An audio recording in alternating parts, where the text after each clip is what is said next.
Thanks everybody for coming today. My name's Bill Appleton. Thanks for the introduction, Ryan. I'm the CTO here at Metazoa and the lead engineer on our Snapshot product. And I've been working on administrative tooling for Salesforce for 20 years. I built the first App Exchange application, the first release management tooling, the first relational data migration tooling.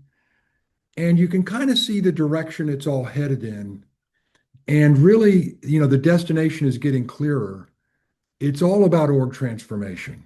It's all about being able to actually change Salesforce orgs and to make them into what you need. And the reason I'm excited about talking about this is that to me, this is the biggest problem in the Salesforce ecosystem. It's certainly a huge problem for Salesforce as a company in terms of lost opportunity and churn and so forth. It's a big problem for Salesforce customers in terms of lost agility and other difficulties. And it's a big problem for just the whole ecosystem, all of the consultants and partners who are part of it. And you might be thinking, well, if this is such a big problem, why isn't everybody talking about it? And I think the answer is pretty simple. This problem has been around for 20 years, and we're all just kind of taking it for granted. When people say, Salesforce is really hard to clone an org, everyone just goes, yeah, it's really hard. When people say Salesforce orgs, they just get more and more complex until they're unusable. People say, yeah, it's technical debt. What can you do? But what I want to do is I want to challenge you to think about a world where Salesforce is an agile platform. For at least for our part at Metazoa, we're working very, very hard to make that happen. And we've really been able to accomplish quite a few things in that area. And so that's what I want to talk about today. And that's what I want to show you today, how we can make Salesforce a more agile platform. But why? I mean, I think that's a great question. Why is platform agility so important? And one reason is because of Salesforce itself. Salesforce comes out with new features every year. They're really important. I mean, think about, we went from content and chatter and communities and lightning and apex and flow and then permission sets on and on and on a couple of years. Most recently, Data 360 and Agentforce. These capabilities are important. Salesforce wants them to be adopted as products, and the customers need to adopt them to be up to date with their Salesforce investment and doing everything they can do to take advantage of AI, to take advantage of data cloud and things like that. But all of that depends on the customer's ability to modernize, to get their org ready for these new changes. So think about customers that never really adopted Lightning. That's, maybe 30 or 40% of the installed base. Their Salesforce journey kind of ended right there. They're not looking forward to new products or to expanding their orgs. They're looking backwards at the problems they're having with Salesforce right now. And so platform agility is absolutely crucial for customers to move forward and for Salesforce to move forward with new products. So there's another reason platform agility is really important, and that doesn't actually have so much to do with Salesforce at all. Corporations go through transitions. They buy other companies. They sell off divisions. They go public. They need to divide divisions. Maybe they have a division in the United States and they need one that works the same way in Europe. So all of that is really pointing to the need for the Salesforce orgs involved in those corporate transitions to mimic the transition. So, if the company's, buys another company, they need to merge the orgs. If they sell a division, they need to clone the org. And so these corporate transitions are always mission critical. A lot of people, time, effort, and money is involved in these transitions. And if Salesforce can't make that transition because of agility issues, then this is frustrating. It delays things. It costs a lot of money. It's a big problem. And so that's another reason why, these corporate transitions, org splits, clones, and merges are critical.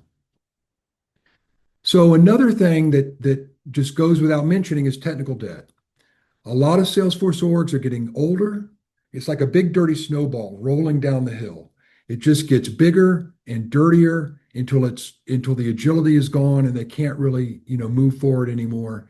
And so that's another just big problem out there. And so to me, the 800-pound gorilla here is, why hasn't this been addressed with software? This is what software does. Software simplifies, it automates, it transforms. Software's ability to manipulate software is the key discovery from the past 100 years, and it's changed our world. But why can't we make some real progress on the platform agility issue? And I think the reason is that historically, there have been companies that come out with products, partners maybe, that find problems in your Salesforce org. And there's been companies that have ways to transform your Salesforce org. But what really hasn't happened yet, the way that it should, is a company that takes the problems and couples it with the remediation of the problem in the same application. And that's really what Snapshot is all about. We're trying to not only find the problems, but also remediate them. So, for example, the reports in Snapshot are actionable. If you find technical debt, you can remove technical debt.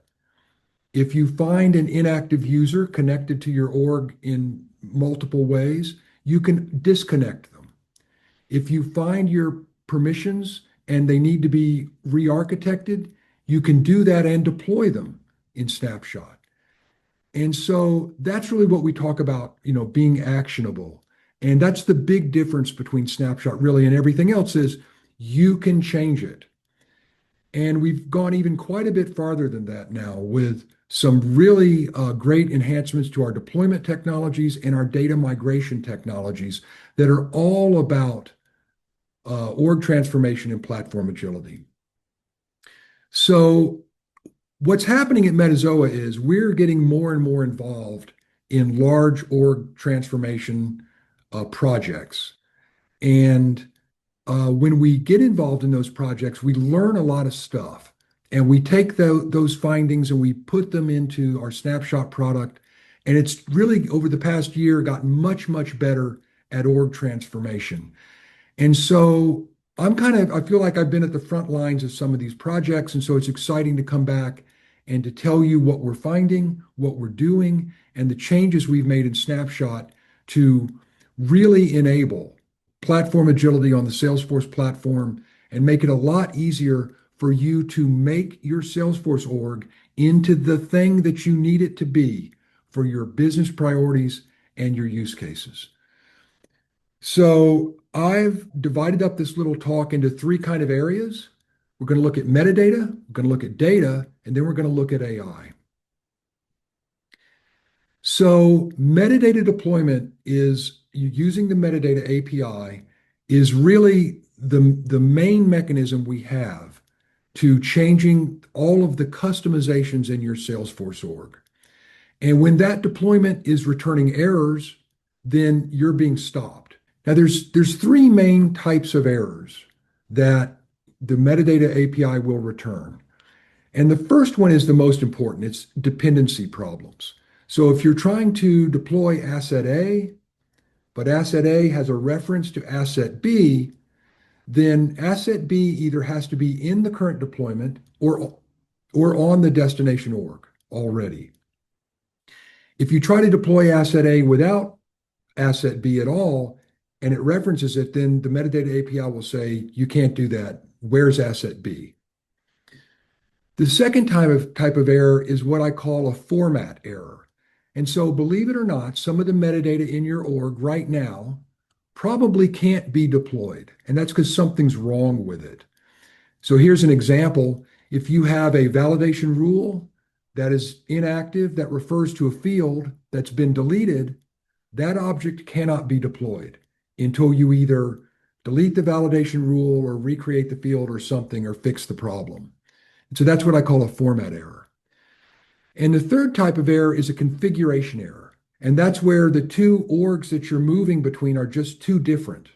So, for example, you might have multi-currency set on one org and not on the other org, and then you can't move fields between them because you can't move currency fields because you don't have that setting the same on both orgs. So, historically, what has happened that stops deployments from working?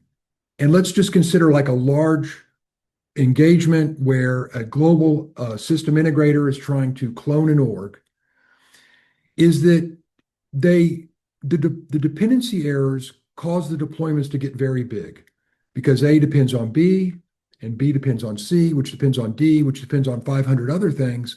And suddenly you're trying to deploy 300 assets because they all depend on each other. And that makes the deployments really slow. And then if there's any other problem, like a format error or like a configuration error, the whole thing stops. And so with really large, really complex orgs that are all entangled, you get to the point where you can't deploy anything or it's taking forever. And then at some point in a lot of these projects, what happens is they switch gears and say, okay, quit trying to deploy all that stuff.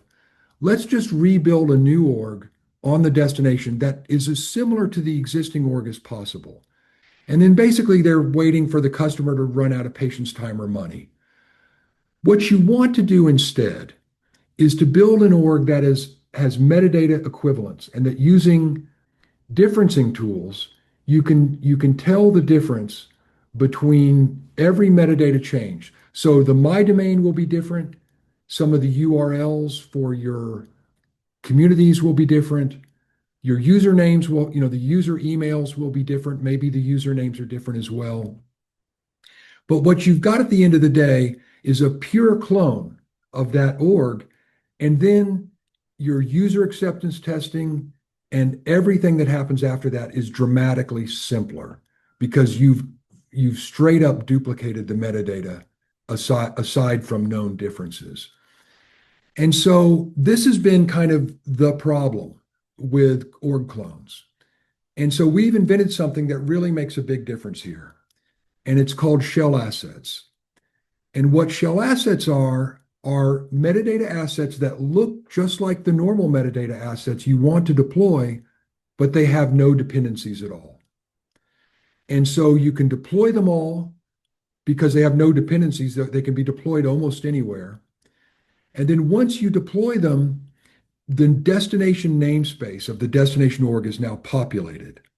And what that means is everything's over there now. There's no more dependencies. And so now you can deploy individual metadata assets, and they all deploy just fine because all of their dependencies are already there. So it's a two-step process. You deploy the shells, then you deploy the real assets. And this utterly changes the economics of org cloning. Instead of being, many months on end and very risky and difficult, you can clone a lot of modern orgs in a few days with a laptop. And so that is really a difference. And I will show you shell assets here live in just a second. And the other thing is we've developed a number of other new deployment technologies that work with kind of massive amounts of metadata movement. So it's not like DevOps where you're very targeted and trying to change things that where all of your deployments are going through and are working. The orgs are very similar. This is quite different. The orgs are potentially very different. You're trying to deploy massive amounts of metadata, and you need as much as possible to work and to go through.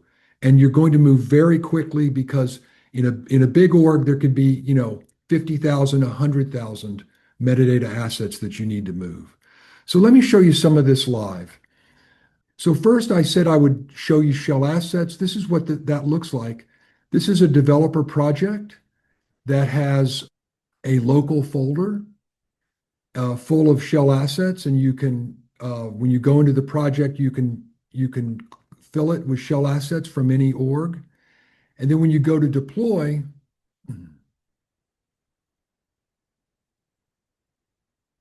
this is what it looks like, where you have all of your assets over here that you're going to deploy. And you can then look at the assets. For example, if you look at an Apex class, what you see is it has the correct external signature, but inside it does nothing, which is exactly what you want, because then this will make all of your Apex classes are deployed to the destination, perhaps in one single deployment, and then you can pick them off one by one with the real classes thereafter. And so the deployment would then move all of these assets to the destination org. If some of them fail because of configuration errors, that's fine. Just remove them from the deployment and deploy everything you can. It's a numbers game. So with show assets, what you want to do is you want to get rid of as many of the dependencies as possible by deploying all those assets. So that's a quick look at shell assets. And I wanted to show you as well here some of the new deployment tools we have. So all the deployment capabilities are very, very strong for free-form deployments. So for example, if we want to deploy some of these ARA definition bundles, we can move those over to the create job list. But what if they depend on other things, if they reference other things? So we can use this button to add related assets. And what this shows us is the ARA definition bundles have a reference to a Lightning Web component, which has a reference to an Apex class and some fields, which has a reference to some other things that we already have.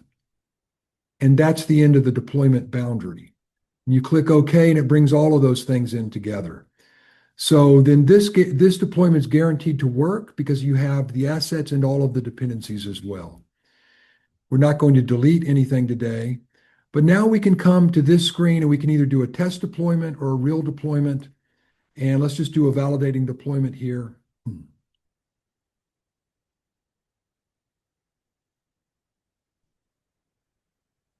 And we see that we got an error. So let's take a look at that. And so the error is that the custom field contact clean status could not be resolved as a standard fields name. A really terrible error message. What that means is that there's not any contact clean status field on the destination org. And that's because it's a standard field. You can't add it. You can't delete it on the source. So what can you do?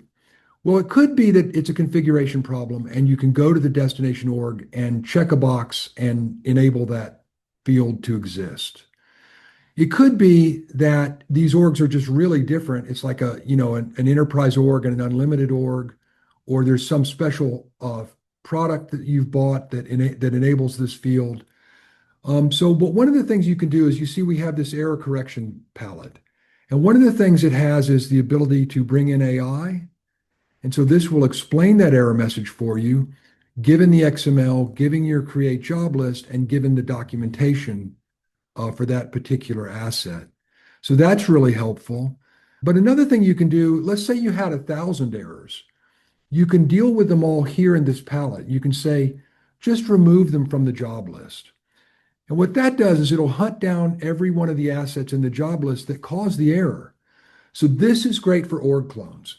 Let's say you're moving 1,000 assets and 25 of them caused an error. You can just surgically remove those 25 assets from the create job list.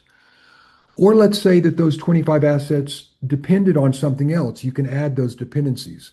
Or they required a data transformation. For example, a username needed to be transformed. You could do that right here. The best thing to do in this case is just to remove the bad reference. And what that does is, if you watch right here, the bad references, it adds that field to the bad references list. So here it is. And what that does is that surgically removes that one field from the deployment. And so this is super useful. So if you have different orgs, you have different things happening, and you need your deployments to go through to get as much metadata as possible onto that destination org, then bad references will help you. Data transforms is another very useful feature, especially transforming usernames. So here's my administrative username, and I want it to be this administrative username. So that'll do that automatically, or any other usernames. and remove bad references. And so now when we do the deployment,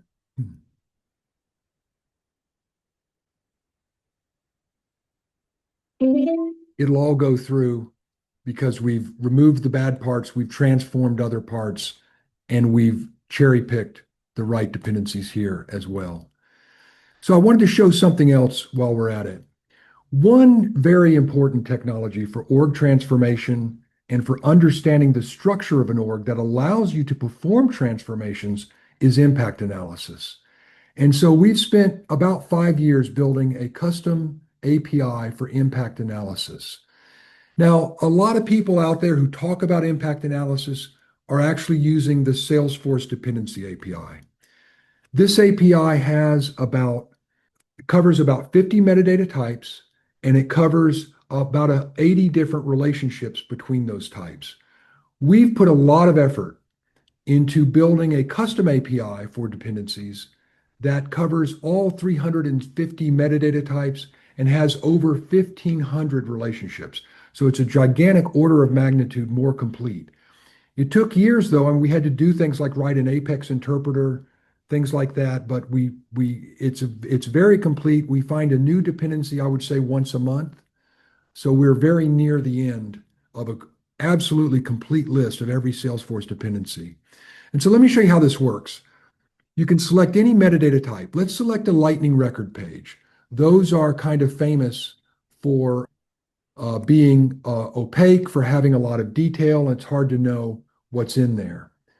And so if we go to the impact analysis screen, you can see here's my lightning record page, and embedded on it is an Apex page, a dashboard, a flow, and a report. The report references a report type. The flow references an object and some fields. The dashboard references a group of 8 reports. Here are those 8 reports. And this report references a custom object opportunity and some fields. Here are those fields.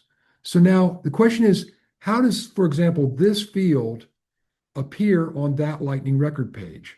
Well, the field is in the object is on the report is on the dashboard, and the dashboard is on the Flexi page. So this is really, really important to have accurate dependency information. If you're going to deploy something, if you're going to delete something, or if you just want to know how things are put together. The other thing that's cool is you can browse. So for example, I can go here to my opportunity object. You can see all of the things that it references. How does it reference this global value set? I can double click the arrow and I can see, oh yes, it's a field that uses this global value set. Here's the name of the field.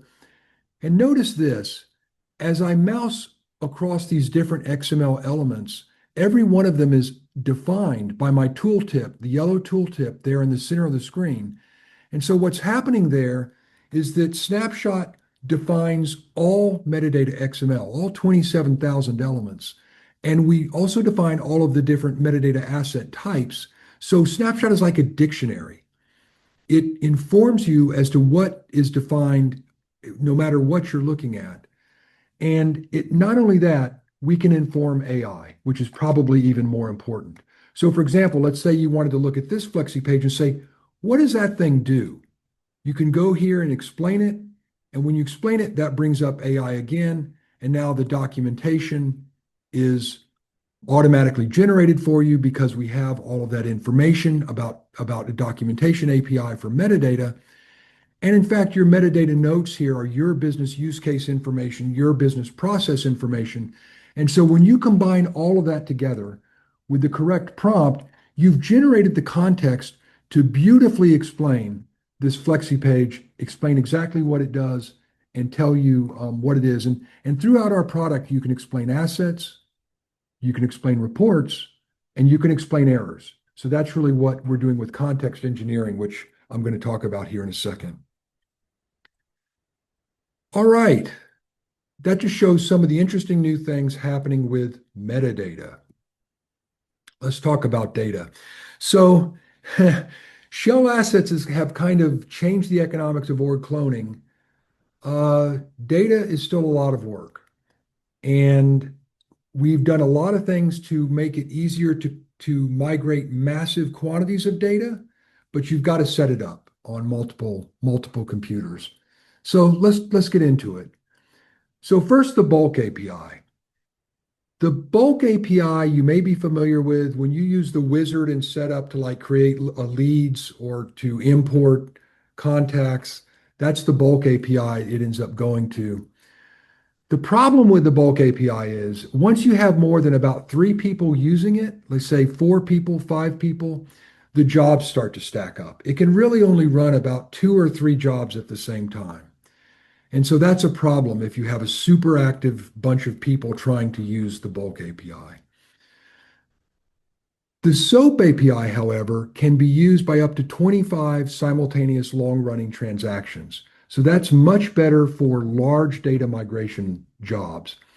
And then the REST API has to be used if you get into very large documents or attachments. You can only move about 50 megabytes in a single SOAP transaction, but the REST API can move up to 2 gigabytes, which is the limit in size for content documents up to 2 gigabytes. And so a lot of the things that I'm seeing now are setting up multiple virtual machines and multiple instances of Snapshot to perform gigantic, massive data migration scenarios. So we've made it easy to set up multiple instances of Snapshot. We've made it easy to orchestrate all of these data migration jobs across the multiple instances and to make these jobs happen. If you realize that a 2 gigabyte content document may take 5 or 10 minutes to move, and you have 3 or 4 million of them, then that's many years of constant work migrating all those content documents. And so that's the rationale for dividing these jobs up into multiple pieces. Another aspect of data migration that's really important is, are all of your automations running? If you're running a bunch of triggers and you're running a bunch of validation rules and workflows and flows, then it's really going to slow down your data migration and it may stop it because those triggers can have all kinds of custom rules and things that they're trying to accomplish. And so one of the new technologies I want to show you is an application called Automation Switchboard. And what Automation Switchboard will do will be to show you all of your automations on one screen and let you turn them off, turn them on, save them, import them, export them. And it really changes the ability to control the org at 30,000 feet. And I'll show you that here in just a second. I'm going to talk there about some of the problems with triggers. So let me show you those things. So first, if you click on the arrows between two orgs, then you're going to see migrate data sets. If you build data sets, it looks kind of like this. You can set up a data set with any number of parents. In this case, I've just got the account object and a SOQL filter, but you have all kinds of options for selecting the parents. And then you can select any number of children. This is incredibly flexible. You can select any number of parents with any number of children. They can overlap, that's fine. You can have individual parents. If you're moving millions of accounts, you might just want to move just accounts. And then you can build the data set. And what that does is it builds an immutable data set, which is XML files and folders. They'll be on your local computer. So this is inherently secure. There's no way that anyone else can see your data. It's all between your Salesforce account and your personal computer. And as you can see, this is a small data set. We loaded those accounts. And then when you've got data sets you want to move, you can migrate. And so when might this happen? Org split, clone, and merge, seeding sandboxes, backing up data, just moving developer data into sandboxes. There's a whole bunch of scenarios for this. And you can look through all of your data set here. You can have any number of matching fields, which is really important. For example, you might match account by name and by postal code because account names are not unique. and you might have any number of other ways you want to match things. By far, the best way to match things is with external IDs, and I'll show you the capability we have for external IDs. So, but if you have an external ID here, it'll be detected and it will be the default matching field. You can scramble fields. So, for example, if I'm looking at my billing city, I can scramble that if for any reason I need to. I can clean up multi-select pick lists. I can remap invalid pick lists. I can scramble these things directly by value. So this really speaks to transformation. If you need to transform these values while you're migrating, that's totally possible. You can deactivate assets, and then you can migrate your data sets. You can select any one of your APIs here. So if the bulk API is too slow, you might want to use the data API. And there we go. We migrated that data. So super, super easy to use, and it handles a huge number of special cases kind of without your knowledge. And I'll show you those here in a second. The third thing here for data migration, though, is the ability to manage data sets. And if you're a Snapshot customer and you're on the call, this is all in your current version of Snapshot. We've got a lot of new capabilities here. You can create data sets from CSV files. You can remap fields and values. You can automatically create external IDs on the source and the destination org. We have the new range cutter, which I'll show you here in just a second. Object overview, this lets you run reports that tell you if the source and the destination org have the data migrated. So if you're wondering, data migration can be messy, there can be errors, there can be problems. If you're wondering at the end of the day, am I done? These are a bunch of reports that will help you determine that. So range cutter is a new capability that you can take a really gigantic data set. And for example, say you have 500,000 or, 10 million accounts or something, you can divide those data sets into jobs. And what this does is it gives you SOQL queries for each of these, and it actually creates the data sets for you. So it totally simplifies dividing a data set up into multiple pieces. Same thing for record differences. That'll show you these objects exist on the source, but they're not on the destination. Or these objects exist on the destination, they're not on the source. So it'll let you move only what's different. And so that's good at the end of the process where maybe you're down to a few thousand records. You're not sure which ones have been moved or not. You can find them here and do a catch-up data set. And lastly, this ability to create multiple.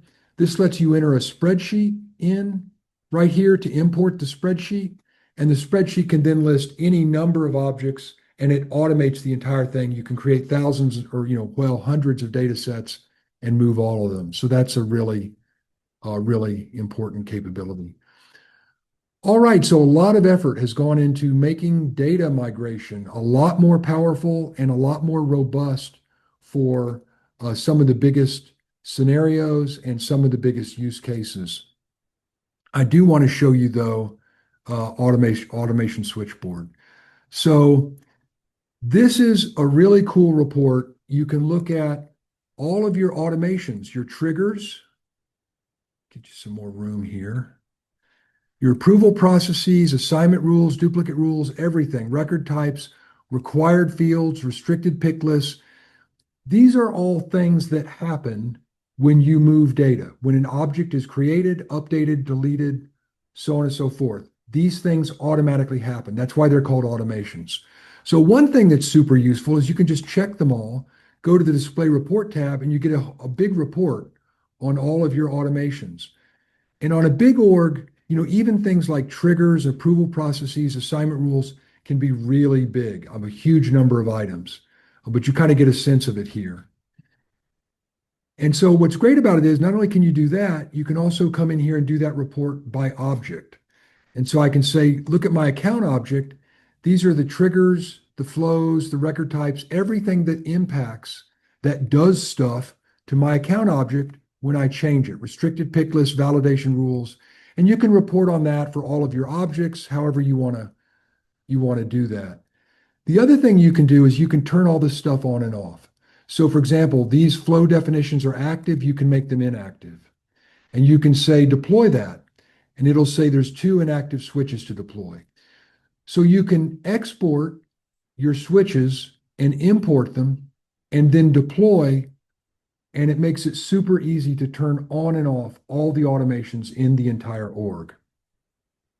There's one exception that doesn't work great, and that is if you have a production org and you try to deactivate your triggers, that'll cause code recalculation to happen, and then that will likely fail because your triggers are off.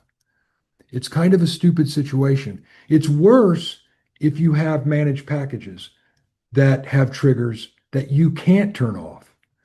And so the bottom line is really triggers always have to be on, but you need a switch inside the trigger, like a custom setting, to turn those triggers on and off. So I want to say that again. Triggers really always have to be on because turning them off causes lots of trouble. This works fine on a sandbox, but not on a production org. And so inside the trigger, you need a way to tell that trigger, don't do anything. And the reason for that is you want to be able to migrate data between those orgs and put that org to sleep before you migrate data. So that's the new automation switchboard. But you see what we're talking about when we're talking about really, a gigantic ability to control the entire org and bring it through the transformations that we want to accomplish. All right. So I want to talk a little bit about Salesforce legacy objects. So between 2022 and 2025, a lot of things were written, I think, before Salesforce really realized that they were going to be a platform. And these things cause a lot of problems. And these are all special cases that are handled by our data mover. So, but you kind of need to be aware of what's up with these types of fields. So one is a polymorphic field. So that's like if you have a task, it has a what ID or a who ID that refers to multiple things. It could refer to an opportunity and an account, could refer to a contact and a lead. And those are polymorphic. They're kind of hard to deal with because they only reference things by name. And then you can have duplicate names. So they're just not that useful. Then you have auto number fields like the case object. Every time you create a new case, it creates another case with a new name by number. And you can have polymorphic auto number objects. So in that case, every time you create a new case, it gets a new name and you can only refer to it by name. So that's really a big problem. We talked a little bit about files and attachments. There's some size issues there. Query timeouts are a big deal on the big Salesforce orgs, on the really big multi-million record orgs. You're going to get a lot of query timeouts, and you kind of have to know where they are and deal with them. Dealing with HTML images that are embedded in HTML fields, hard to deal with, big problem. Dealing with nameless objects, these are objects that don't have a name and don't accept an external ID either. They're just nameless. Missing relationships, that's when an object has a reference to another object, but it does not have a relationship name, so it can't be used with SOQL.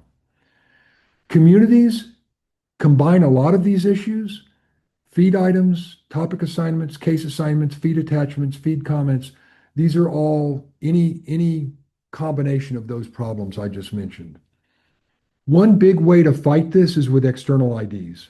And so that's just a totally recommended way for moving data. And if you have objects that don't accept external IDs, you need to switch to virtual IDs. So all of this is either handled automatically or as an option in the data mover. All right, let's talk about AI. I think we're really expecting too much and too little from AI at the same time. Too much because I see, on LinkedIn and on the App Exchange, I see people getting very enthusiastic about giving metadata documents to AI and asking profound questions and getting amazing answers that are all completely false. And the reason they're false is because AI doesn't know much about metadata or about Salesforce, to tell you the truth. What you should do is the next time you get a chance, Ask AI to tell you, what are the element names in a permission set? It has no idea. It doesn't know anything about that. It'll make up some. It'll make up some really good ones, actually, but they just won't be right. But on the other hand, I think we're kind of expecting too little from AI. And let me tell you why. Here's a little experiment we did. We wrote screen scrapers for all of Salesforce's documentation, the metadata documentation and the data SOAP documentation.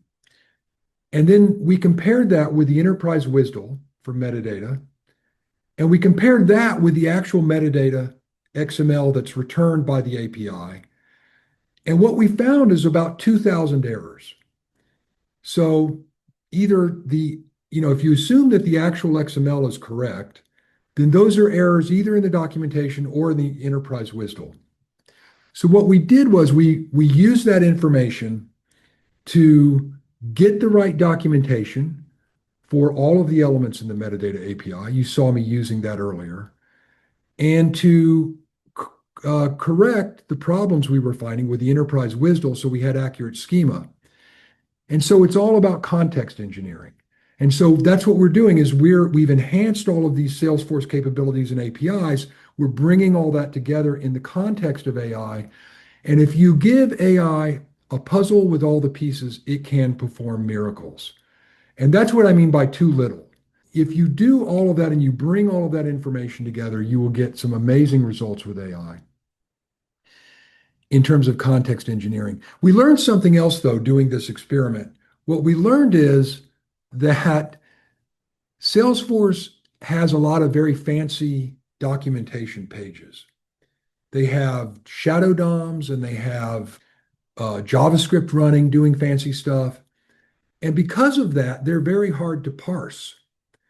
And I believe that this is why Gemini tends to have better technical information about Salesforce than OpenAI, is because Google has better screen crawlers.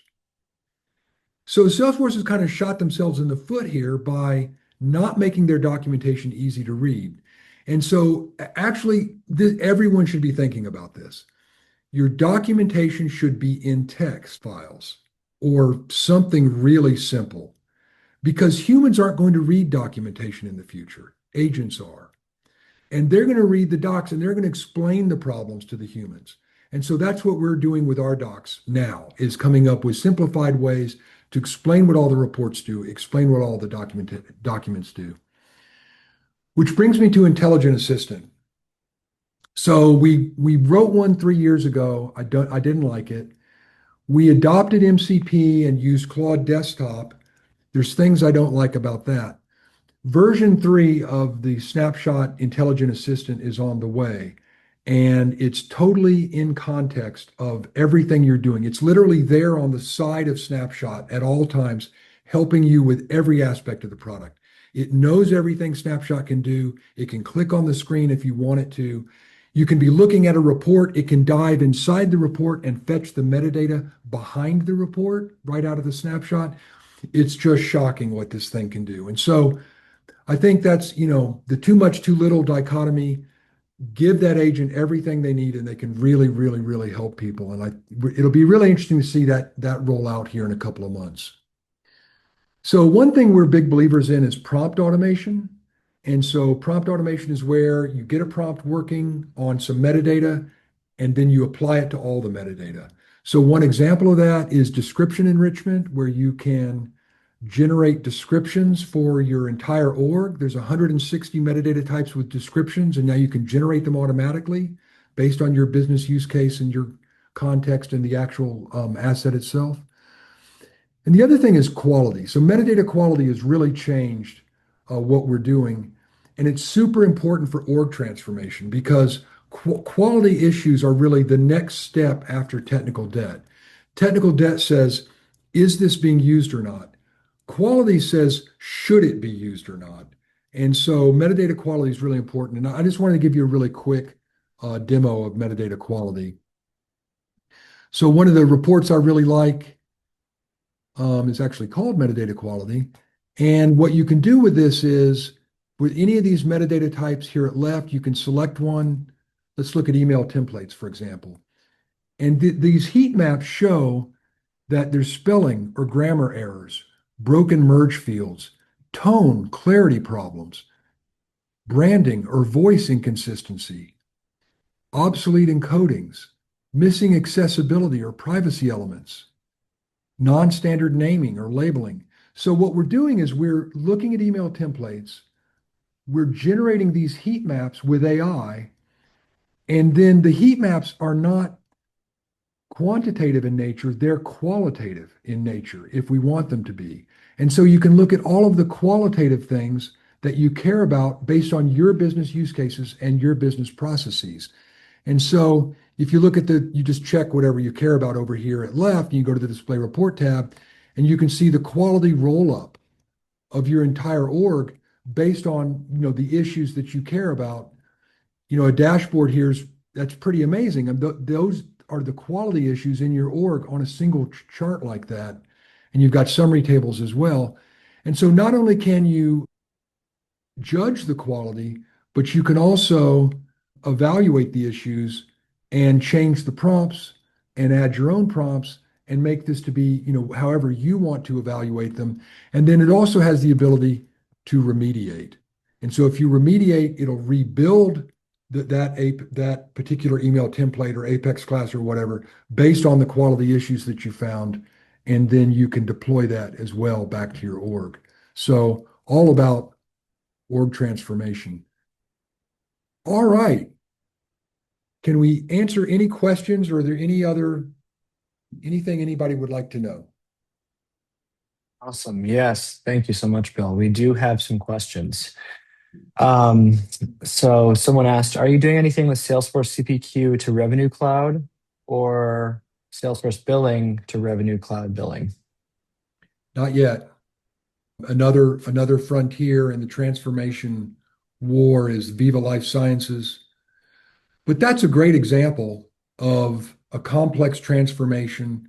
Salesforce no longer wants the CPQ. They now want this new system. How do people transition between those two? And the people that want to adopt the new one.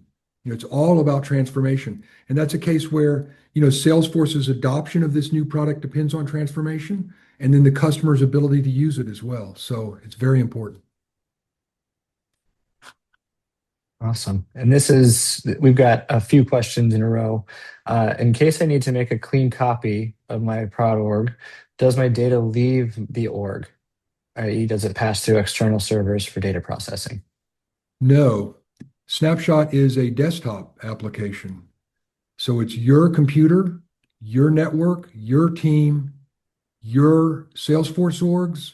It's all you. We provide the app. So it's like data loader or something like that. So important.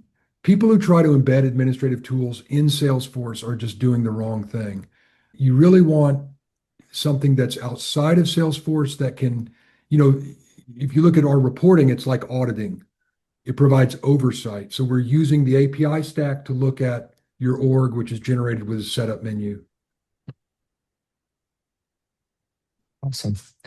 And second part, how many API calls are consumed? Do we need to increase the API calls allowed? Right now, they consume roughly 70 to 80% of their API allowance.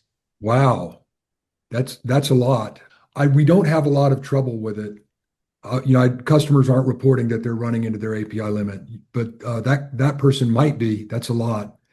So we're as frugal as we can be. Everything's bulkified, and we don't have a great way to show you your current count. Maybe we should add that. But you can just play around with Snapshot and kind of watch the count go up. It's pretty frugal. Okay.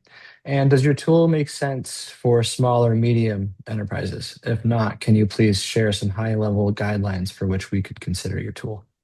Yeah, I think we have a lot of SMB and large enterprise. I think it especially makes sense if you've got an older org. I mean, older orgs usually are where the problems really start to show up.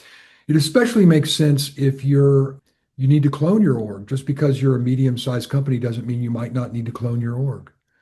So yeah, so there's really no guidelines. We have people using it, with with 10 users and with, 10,000. Awesome. You said that Metazoa sometimes does professional services and sometimes licenses the tool. When would you do one or the other?